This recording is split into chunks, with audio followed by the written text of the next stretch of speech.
Welcome to Unemployed and Afraid, a podcast that explores the glorious mess of building your own business with the people doing it. I'm your host and fellow business builder, Kim Curtin. Thank you for being here. Let's get into some good, honest, small business chat.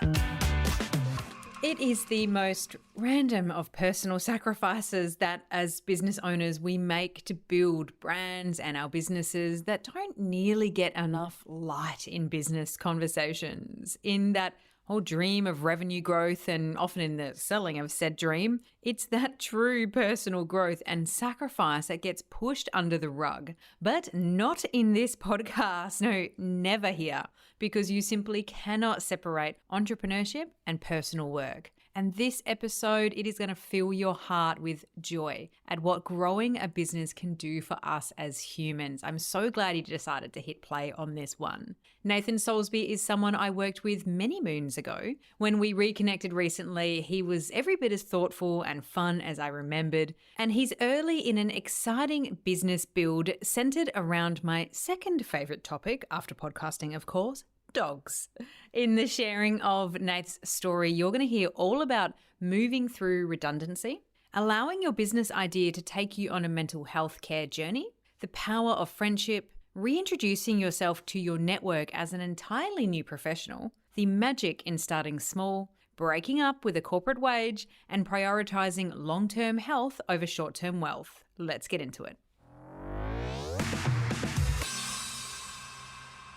I'm here with Nathan Soulsby, aka the Dog Butler, who has founded what could very well be a dream business for many of us. The Dog Butler is a service business for dogs, or a human to dog centered business. Maybe we can start making HTD a thing, catering to a hound's every need, from running, walking, swims at the beach, sniffing adventures, and home stays, with the most popular service playing a solid game of fetch in the park. All adventures are one-on-one and tailored for each specific pooch, allowing time-poor puppy parents to ensure a happy dog in the moments where you just get a little bit too busy. If you've ever thought, geez, I just really wish I had an extra pair of trusted hands for my doggo, someone who really gets it and really cares and will give them attention and love just like I would, well, whatever your hound requires, the Dog Butler has it sorted. It's a business founded after 20 years in the corporate world and in the early stages of its development, but with dog butlers already scattered around Australia and plans for them to be in every major city over the coming years and decades. Nath, welcome to Unemployed and Afraid. Great to be here, Kim. And I really appreciated how the sausage dog that's joining you at your home right now just had a little fly through the sky, just got like nicely presented for me earlier. It really sets a tone. There's two of them kicking around, so you may see another one soon. I really, really hope so. Now, I want to get a little bit more to know you, the human behind the business, before we get into all of the good spicy stuff. And I appreciate here with this question that I'm about to ask you that your best friend could very well be a dog, but how would your best friend describe you? My best friend probably is a dog. His name's Rolex. No, but my best friend would probably kind, thoughtful, reliable, and that they would probably say that he's obsessed with dogs, which is probably good. I was brought up with all those sort of core values that sort of kick around my body, and those core values I'm trying to put through to the dogs. I really enjoyed when you announced your business on LinkedIn, and I think that awareness of your kindness and your reliability and all of those factors came through in a lot of the comments that came from your corporate colleagues supporting this new business venture of yours. So that definitely tracks. And Rolex, what a name. Before the Dog Butler, this idea entered your mind as a business. Before all that, who were you? I was in the corporate world. I used to run big teams in sales teams. So I headed up big Nova, SCA, all that sort of thing. I led teams. So that was me. And I loved that. I love team. Like I'm a star netball player. I've captained a lot of netball teams in my past, which, some people give me shit for that, but that's fine. But I do love being responsible for a team and building a team and backing a team. If it's the team that I've curated and I know the individuals within that team, I love backing a team. And, Kim, from the corporate world, sometimes you go into back for teams when it's some pretty dark times and you've got to go in and back for them. That's the thing I used to do and I love doing.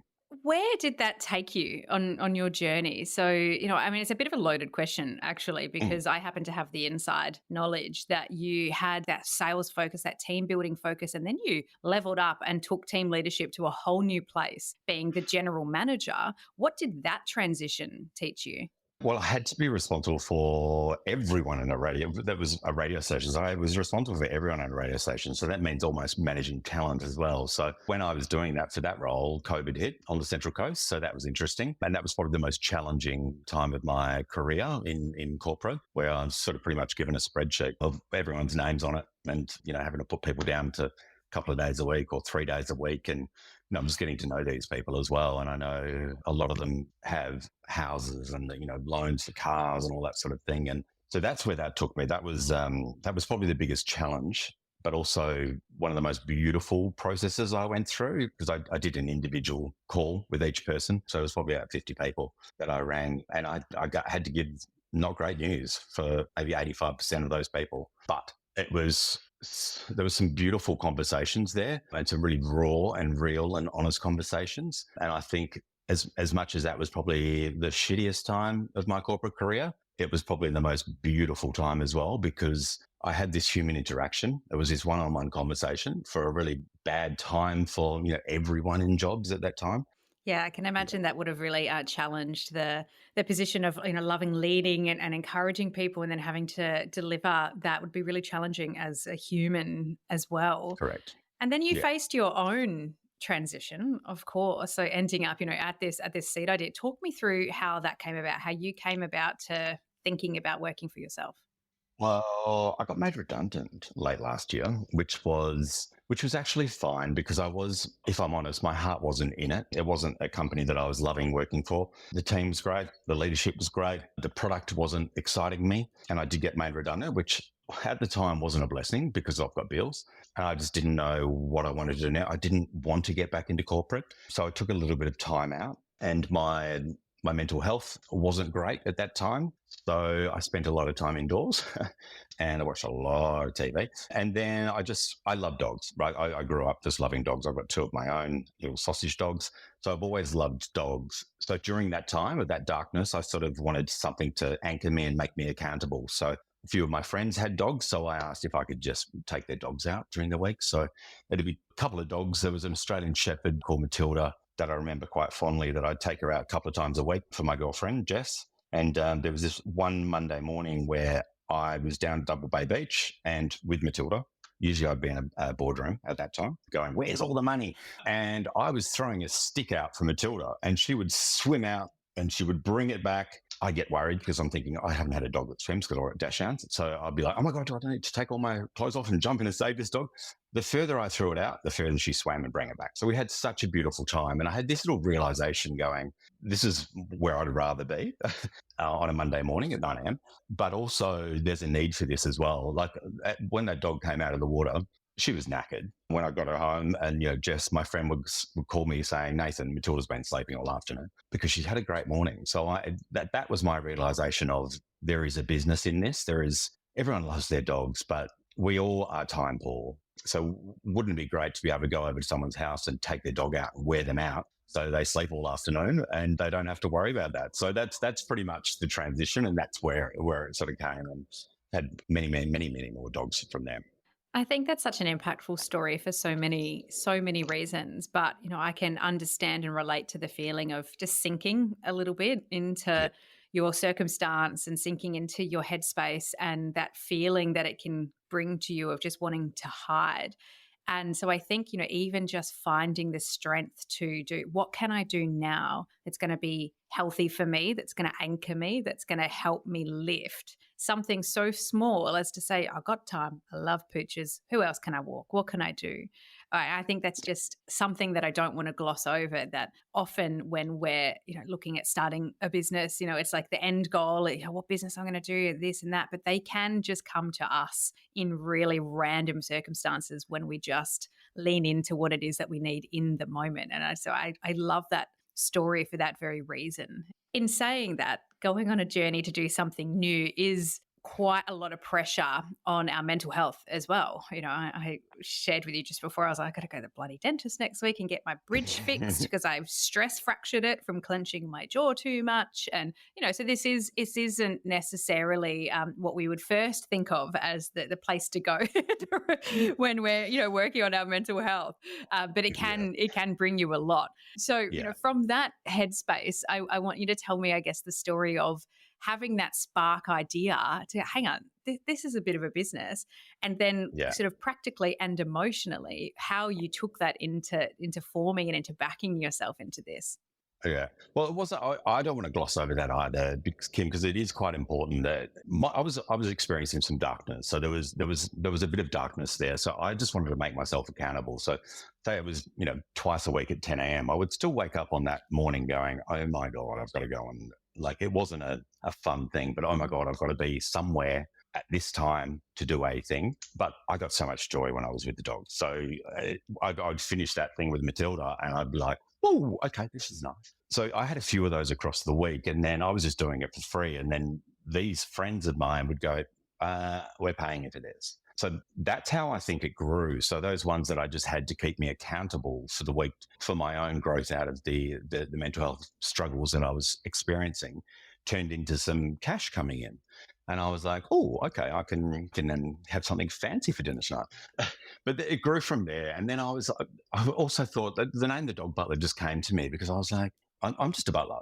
And then I was tossing around the hound butler, and I was like, I'm a dog butler. And that's where that sort of grew. And I took it from there, and it was word of mouth early, Kim. Like it was those people, my beautiful friends that experienced the service that I was offering. And that service, remember, at that time was just to help me get through my darkness. But the service that I was giving them and they were experiencing from their hounds just grew into a business. So word of mouth, and I would just get messages, people saying, hey, I heard you've been doing blah. Can you do blah with little Pinkle Toes, my little corgi? But yeah, little things like that. It grew from there. I realized something as you were talking, which often happens, and I know it happens for the listener, listening in right now, that you hear a little something and you can relate it back to your own journey, which is the magic of sharing all of our different business journeys and the personal nature that they are. When you realize, oh shit, that's what I've been doing too. So I can, personally relate to that in setting the accountability of releasing this podcast every week, now twice a week.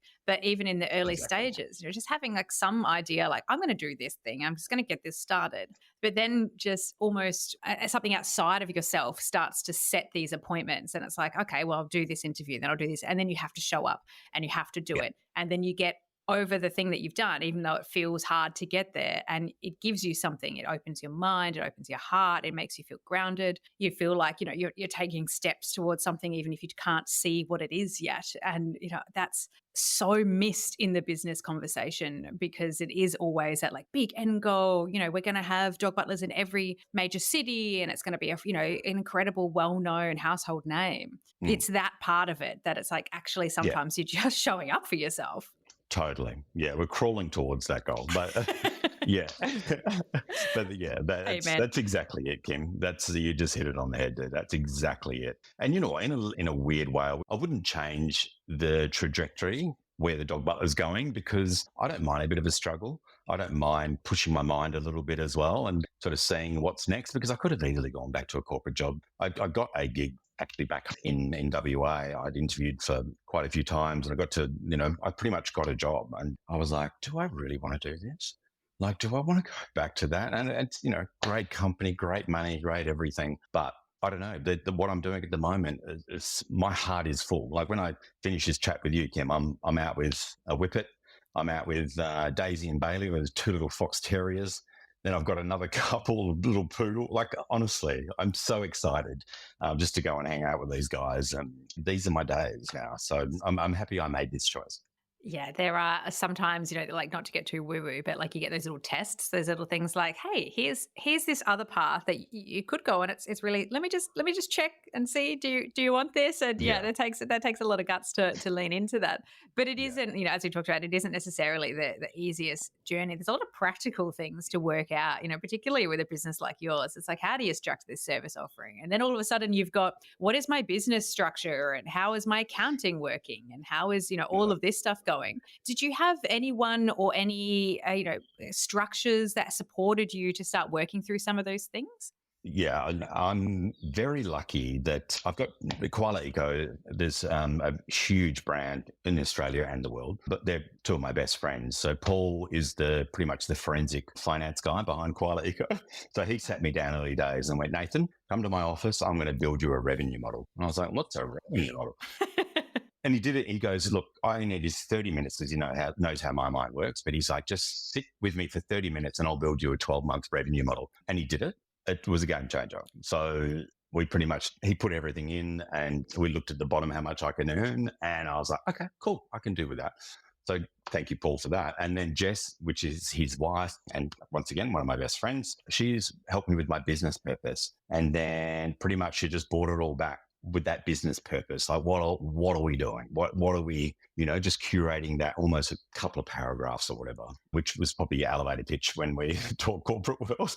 But we did that. And then, I just bounce things off Jess all the time. And then my partner helped me, or he's my social media manager. Early days, I said, I'll give you a couple of percentage in the business. It's not worth but just do the socials, you know what I mean? And he has just been doing such a beautiful job on my socials, which has just been Instagram at the moment. But yeah, just really, really beautiful visions, music, and everything that the brand that I want and I think it is coming through that. So I was very lucky to have these kind of people around me to sort of just almost like put me a little bit of cotton wool and, just get me through stages where I was a bit uneasy about.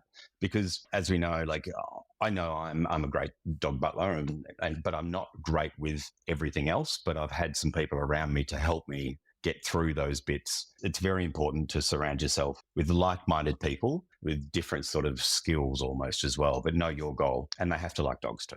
Those two factors, like revenue, model building, and kind of brand purpose and vision, are such big roadblocks for so many of us. Like, firstly, Paul, if you can please set that up as a service that I can buy, please tell me, because that would be like, what a gift to be able to work through, like how, I mean, I think about that a lot. I have so many different services that I provide in my consulting side, but, no sort of broader vision for like, okay, if I had X many of that, if I go to market with this, there's no structure to it. Like, that is such a gift. And like those two things in particular are so powerful to be able to work through with another mind. And I just see so many of us, myself included, I just see so many of us leading, or creating businesses, trying to do everything. And there's so much of that. There's so much of the hustle, so much of YouTubing and Googling anything and everything to figure out your way and mucking through it. That's part of the process. But there are more people around who are willing to help. That's never ceases to amaze me, whether they're friendships, whether they're, networking, colleagues, people like that are on the fringe even. Like, when you've done it yourself, like when you're in it, you know how hellish it can be. And I think we underestimate the power of our network in that, in saying, can you help me? I completely agree. So with that revenue model, like I would have had to Google revenue model. But yeah, he was quite militant, I must say, Paul, I love you. But he was very militant, but like got the job done. So I can revert back to this and I can even go in and change things and do whatever. But we wouldn't be having this conversation now, I don't think, if that revenue model was done, because it gave me the balls to go, yeah, I can do this. So tell me about launching it to your network, who have known you as Nathan Soulsby, behind growing, this sales team, behind being in media and knowing the product and being that person for so many people. How did it feel to launch this new business and this completely new lifestyle to them? Well, to friends and family, I think that was easy because they know that I've loved dogs my whole life. And I remember being in primary school and having to do a project or whatever and standing up in front of everyone. I had an egg carton with all dog photos cut out, and I would pick up the dog and I'd like, this is the Saint Bernard, and I'd give the history of it. This is the pug. Like, I always wanted the Saint Bernard and the pug. But I know that was there. So family and friends were completely fine with it. To corporate, on LinkedIn, my ego just kept saying, don't do a post, because I over 20 years in corporate across a few cities. But when I did do it, it felt good to put it out there. And then, Kim, I've got so many of my clients now from LinkedIn, and they're my corporate clients, but they're the ones that have just been writing to me. And I've got so much business, and it's been really nice for my heart that they know how I do business. They know that I'm honest, that I'm trustworthy, I'm fair, I'm tall. No, they know all those sort of things about me. So it was an easy, I've had clients just go, Nathan, hey, great. Can you look after blah? And I've honestly gotten so many clients that way, and they're now regular clients just through that. And then the word of mouth. So just on Sunday went to see, I don't want to say names or anything, but another word of mouth through media, went to meet them, and another client that way, just because of the word of mouth is spreading. The corporate, as much as my ego got in the way to not do it, when I did it, it just was one of the best things I've done for the Dog Butler business.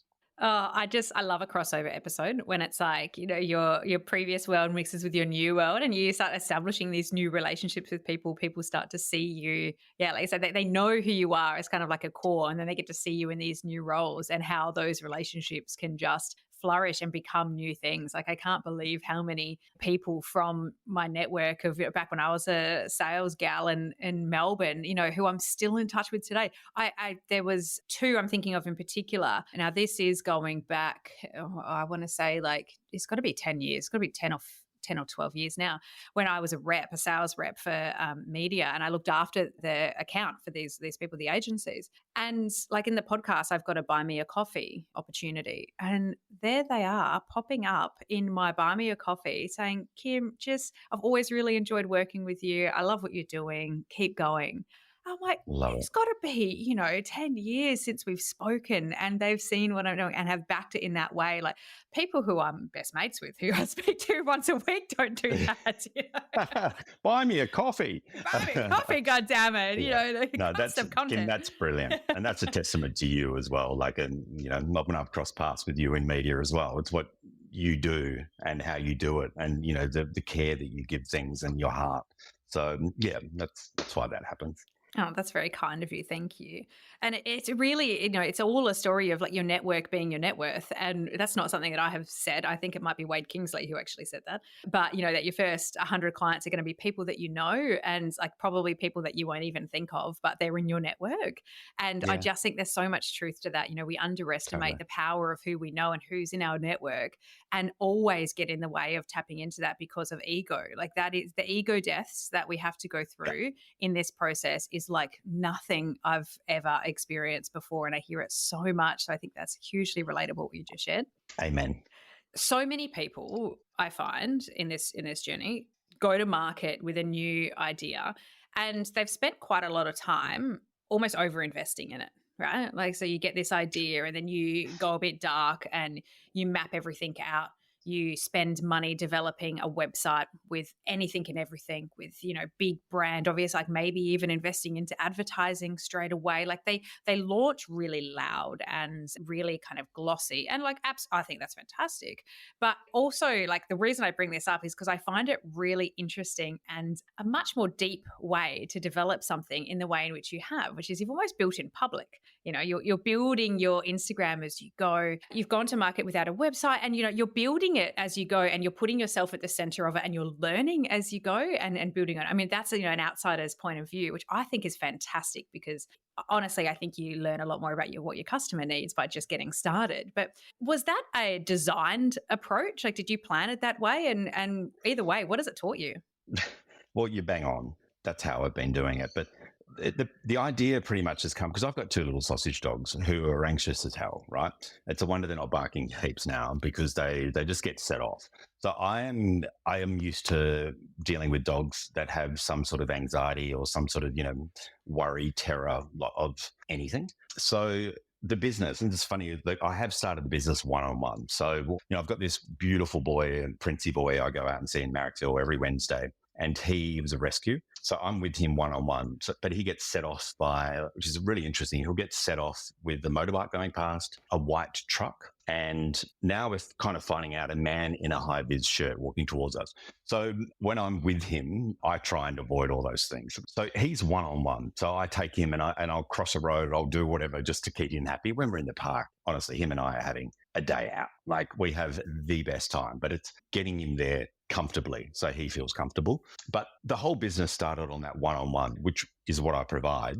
But now the more it's growing, because I've got about maybe 30 dogs in the Dog Butler pack. If I know a dog that will help Princey Boy, I take a dog with me. So I've got a gorgeous little girl, Marmalade, she's a French Bulldog. I knew they'd be good with each other. So yes, this service is meant to be one-on-one, but I think the growth of the Dog Butler now is pairing dogs that almost feel safe together. I don't want to be one of those people that have 10 dogs in a park walking. That'll never be that. I'm all about the dog. So I'm enjoying that kind of growth as well. But yes, the business was born on dogs with anxiety, and dogs just need that one-on-one. But the more it grows, if I can pair a dog up that can help each other, that's where we're growing as well. We'll never be walking with 5 to 10 dogs in the park or whatever. And is that allowing you to sort of see where and how you can get to that dream of, more of you in more markets around Australia, and the types of services that will come into that financial model? Like, how is that growing? So at the moment, I've got friends. So I've got a girlfriend that loves to run, lives in Darlinghurst here in Sydney. I just pair her up with a greyhound once a week.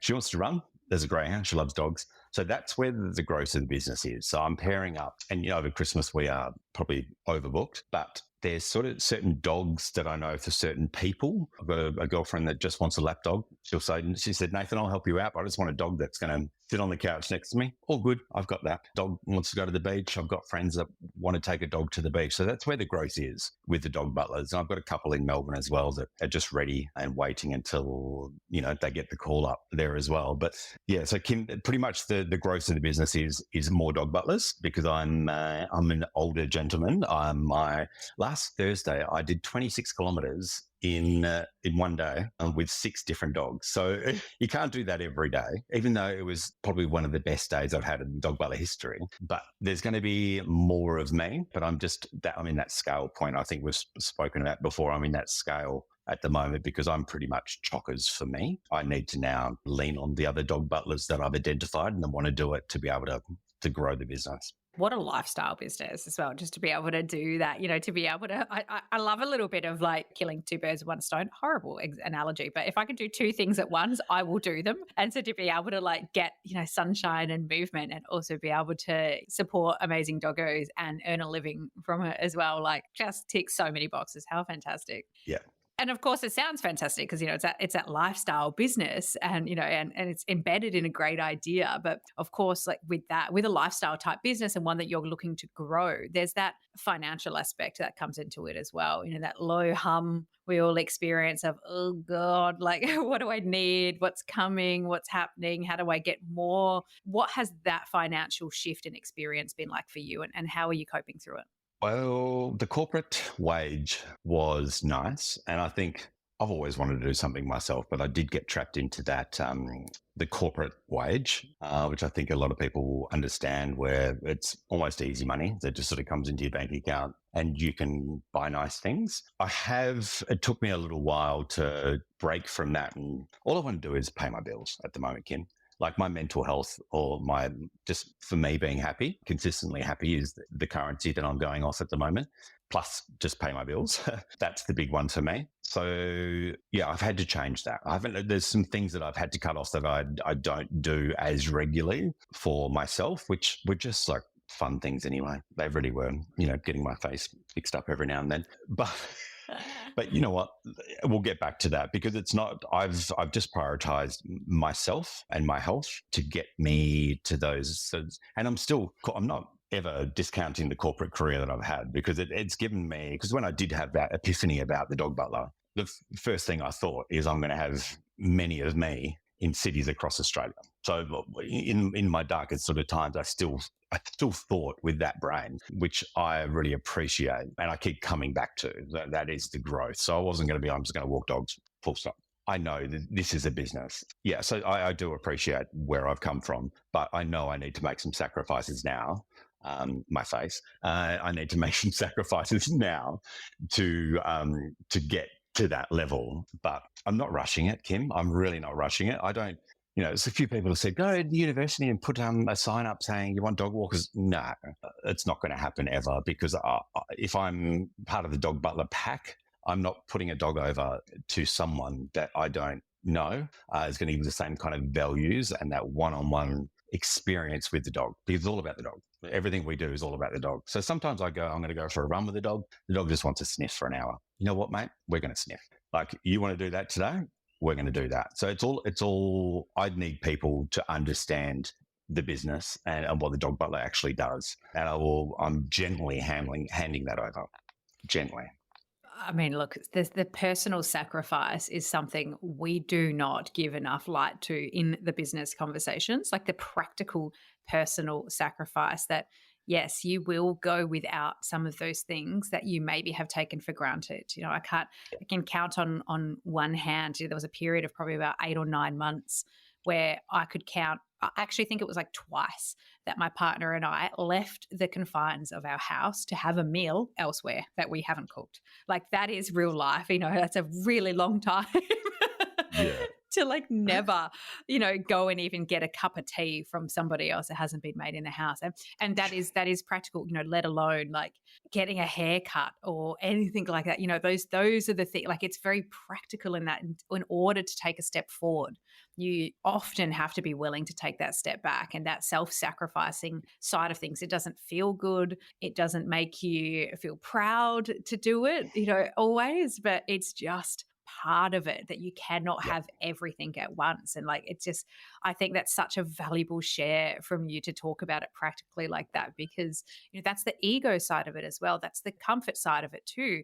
Our brains so much want to be in that comfortable space, but in order to do something that you're really going to be proud of yourself for doing, you might have to make some serious personal sacrifice. Like, this is why I don't live in the city that I love right now. Like, I love Sydney. It's my spiritual home. And we don't live there because we are rebuilding our lives. My partner is in university. He's almost a psychologist, almost. He's been studying so hard for so long.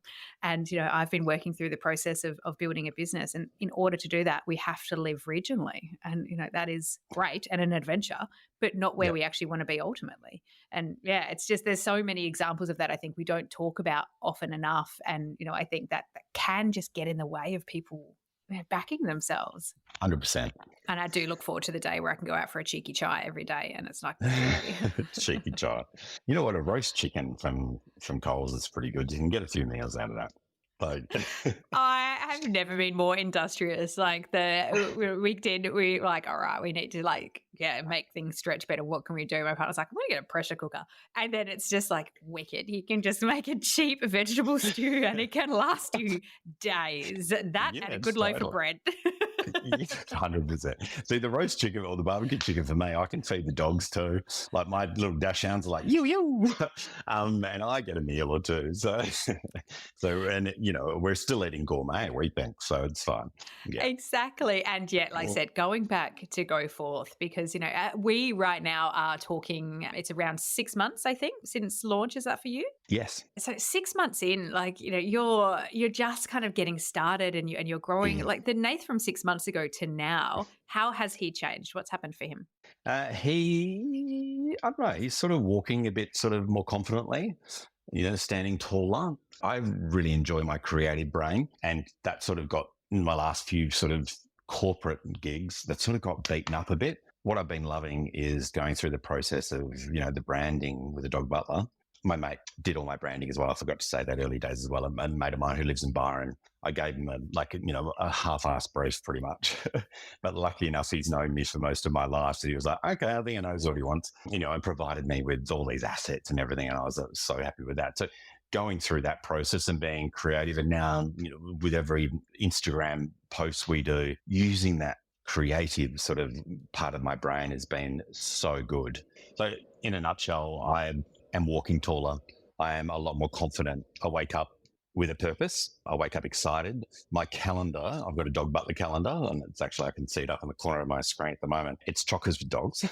And my calendar, usually it's like all these different corporate meetings, and you go, oh my God. But, after I chat to you, Kim, I've got to go run a whippet. And then from there, I've got 2 little fox terriers and double bayed that I just take out. They're gorgeous. And then a couple of poodles. Like, that's my day. So where I've kind of changed is that I don't get dread looking at a calendar, because I know that I'm doing something that is mine, that I'm passionate about. And I just really love doing it. So that's been to get to what am I going to do?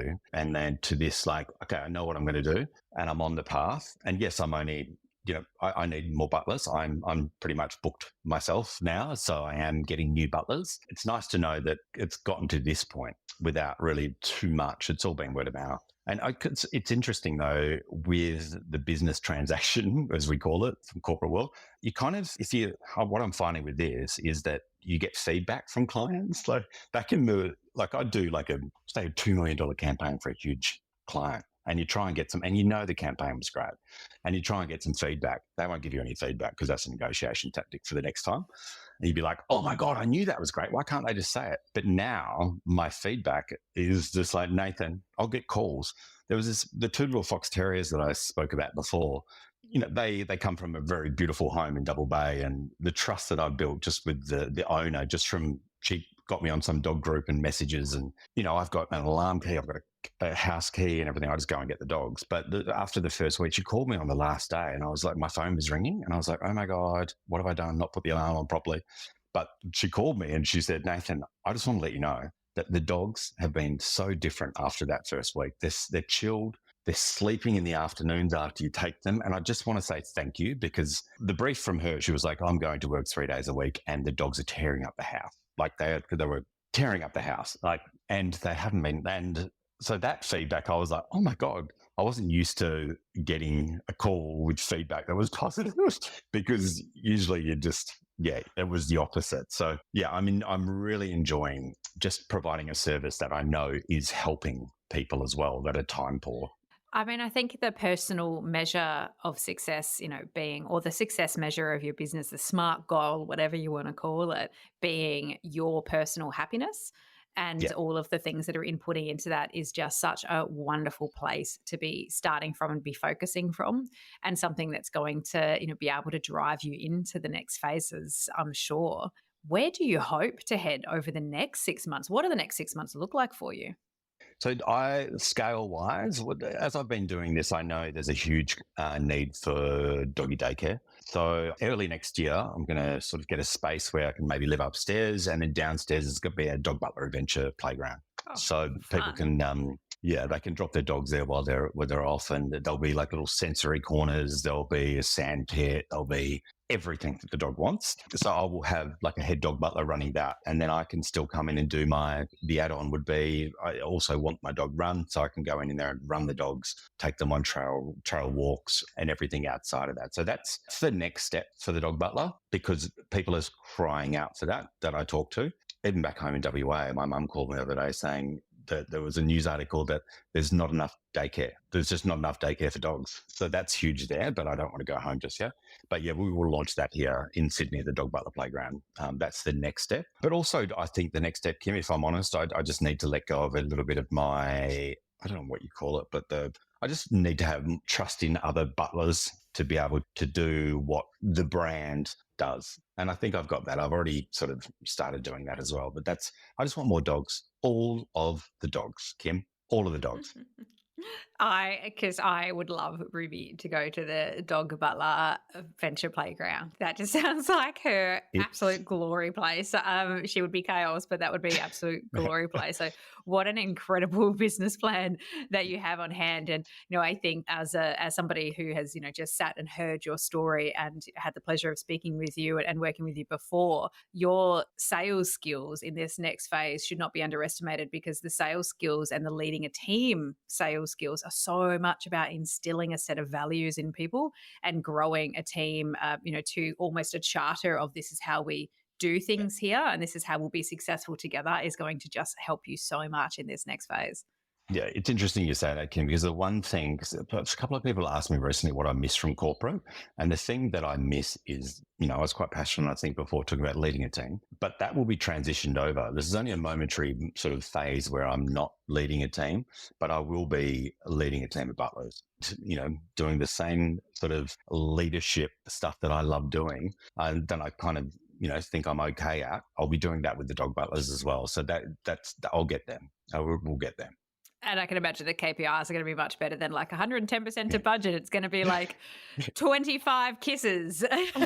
25, 100, Kim. Come on. Oh, I love it. Nathan, it's such a gift to share the inside of businesses because, the reason this podcast exists is to be able to showcase more of the human story behind the businesses that get created. We often only hear about, the big PR headlines and the big PR stories, and, they're always embedded in financial success and things like that, which is wonderful. It's one part of the story though. And, I think the personal part of the story, that allowing your business idea to take you on a mental health care journey and to be able to, give something back to you and help you rebuild to walk taller, I think is just such an incredible journey to go on, an incredible gift to share with other people. So thank you for doing that with me today.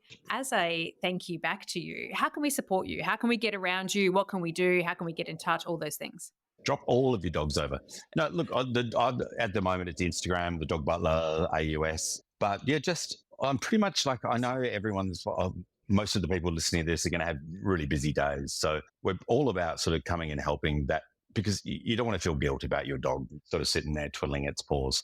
So just hit us up if you want your dog entertained, adventured, worn out, which is my KPI now. I've got to wear a dog out. But yeah, just word of mouth. I'm going to make sure to have the link to your Instagram in the show notes so that the listener can go check out dog content, which is just a really good time, and get in touch with you directly through there. And, we will be following your journey closely as it grows over the years to come. It has been such a pleasure to hear all about it. I thank you for spending this time with me. Yeah, I really appreciate it, Kim. Thank you so much. Thank you for listening to Unemployed and Afraid, the podcast for small business builders with your host, me, Kim Curtin. If you love it, you can say thanks with a star rating and a review. And of course, join the community on Instagram, TikTok, Facebook, and LinkedIn. Find us at Unemployed and Afraid wherever you're hanging out, and I'll see you there.